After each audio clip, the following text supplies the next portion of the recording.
நம்மாழ்வார் அருளிய திருவாய்மொழி பாசுரம். பாசுரம் 3.1.1 to 3.1.11 சுருக்கம். பாசுரம் 3.1.1 to 3.1.11 சுருக்கம். நம்பிள்ளை இறுதியில் முழு தசாப்தத்தையும் சுருக்கமாக கூறுகிறார். ஆழ்வார் எம்பெருமான் சுலபன் எளிதில் அணுகக்கூடியவர் என்றார். ஆழ்வார் எம்பெருமான் சுலபன் எளிதில் அணுகக்கூடியவர் என்றார். மூன்றாவது பாசுரத்தில் ஆழ்வார் தனது அவதார ரகசியத்தை தம்மிடம் சரணடைந்தவர்களால் புரிந்து கொள்ள முடியாது என்று கூறுகிறார். மூன்றாவது பாசுரத்தில் ஆழ்வார் தனது அவதார ரகசியத்தை தம்மிடம் சரணடைந்தவர்களால் புரிந்து கொள்ள முடியாது என்று கூறுகிறார். இரண்டாம் பாசுரத்தில் ஆழ்வார் இந்த சௌலபியத்தை விரிவாக விளக்கினார். நான்காவது பாசுரத்தில் ஆழ்வார் தனது அவதார ரகசியத்தை தம்மிடம் சரணடைந்தவர்களால் புரிந்து கொள்ள முடியாது என்றும் கூறினார். நான்காவது பாசுரத்தில் ஆழ்வார் தனது அவதார ரகசியத்தை தம்மிடம் சரணடைந்தவர்களால் புரிந்து கொள்ள முடியாது என்று கூறினார். ஐந்தாவது பாசுரத்தில் ஆழ்வார் எம்பெருமானே விளக்கிய பக்தி மார்க்கம் பக்தி பாதை மூலம் அனைவரும் தன்னை அணுகுமாறு அறிவுறுத்தினார். ஐந்தாவது பாசுரத்தில் ஆழ்வார் எம்பெருமானே விளக்கிய பக்தி மார்க்கம் பக்தி பாதை மூலம் அனைவரும் தன்னை அணுகுமாறு அறிவுறுத்தினார். ஆறாவது பாசுரத்தில் ஆழ்வார் எம்பெருமானின் இயல்பையும் அவரை எவ்வாறு அணுகுவது என்பதையும் விளக்குகிறார்.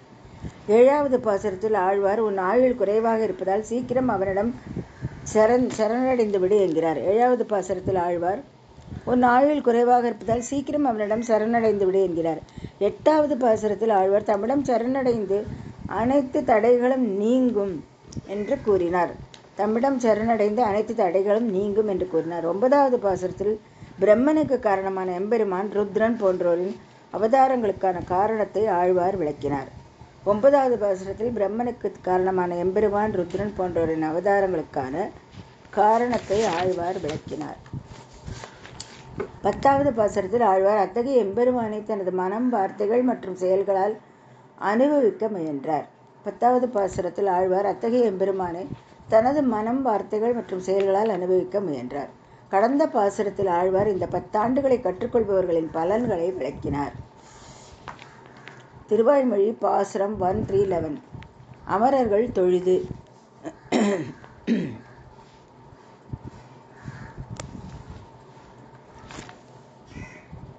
இந்த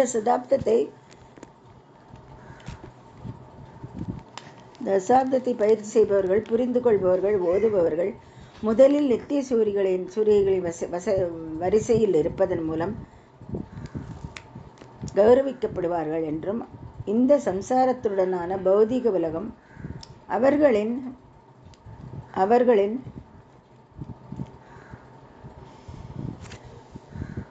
உறவு துண்டிக்கப்படும் என்றும் ஆழ்வார் கூறுகிறார்.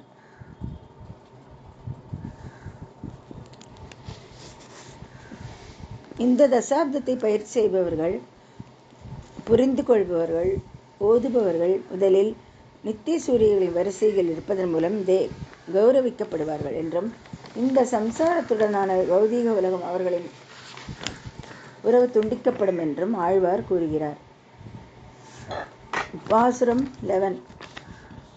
11 அமரர்கள் தொழுது 7 அலைகடல் அடைந்தவன் தன்னை அமர் பொழில் வளம் குறுக்கு ஊர் சடகோபன் கூறுவான் அமர் சுவை 1000 கூறுவாள் அமர் சுவை 1000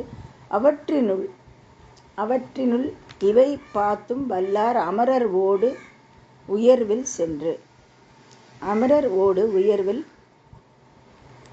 சென்றா. அமரர்கான் தொழுது 7 அலைகடல்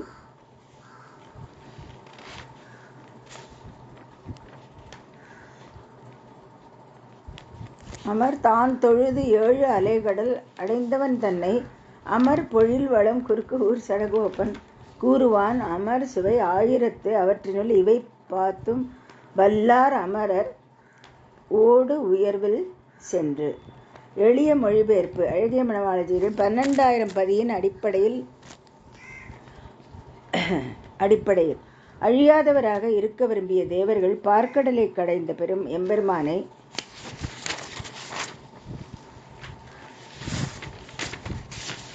ஆழ்வார் தன்னை வணங்கியது போல வணங்கினர். பல தோட்டங்கள் இருப்பதால் அழகாக இருக்கும். ஆழ்வார் திருநகரியைச் சேர்ந்த நம்மாழ்வார் பார்க்கடலிலிருந்து வெளிப்பட்ட அமிர்தத்தை போன்ற இந்த தசாப்தத்தில் 1000 பாசுரங்களில் அத்தகைய எம்பெருமானை பாடினார். இந்த தசாப்தத்தை புரிந்து கொள்ளக்கூடியவர்கள் நித்திய சூரிகளின் நிலைக்கு உயர்ந்து சிறையில் இருப்பது போன்ற இந்த உலகில் தங்கள் பிறப்பை நீக்குவார்கள்.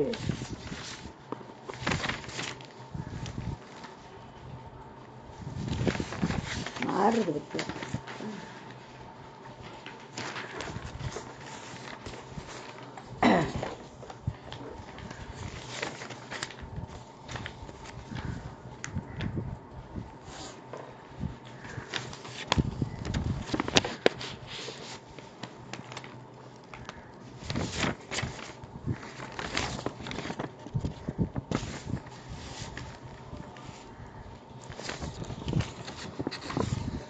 9வது பாசுரத்தில் பிரம்மனுக்கு காரணமாக எம்பெருமான், ருத்ரன் போன்றவரின் அவதாரங்களுக்கான காரணத்தை ஆழ்வார் விளக்கினார். ஆழ்வார் தன்னை வணங்கியது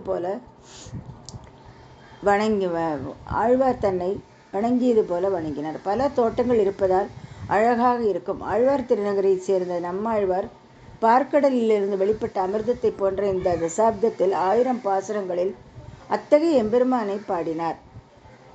இந்த தசாப்தத்தை புரிந்து கொள்ளக்கூடியவர்கள் நித்திய சூரிகளின் நிலைக்கு உயர்ந்து சிறையில் இருப்பது போன்ற இந்த உலகில் தங்கள் பிறப்பை நீக்குவார்கள்.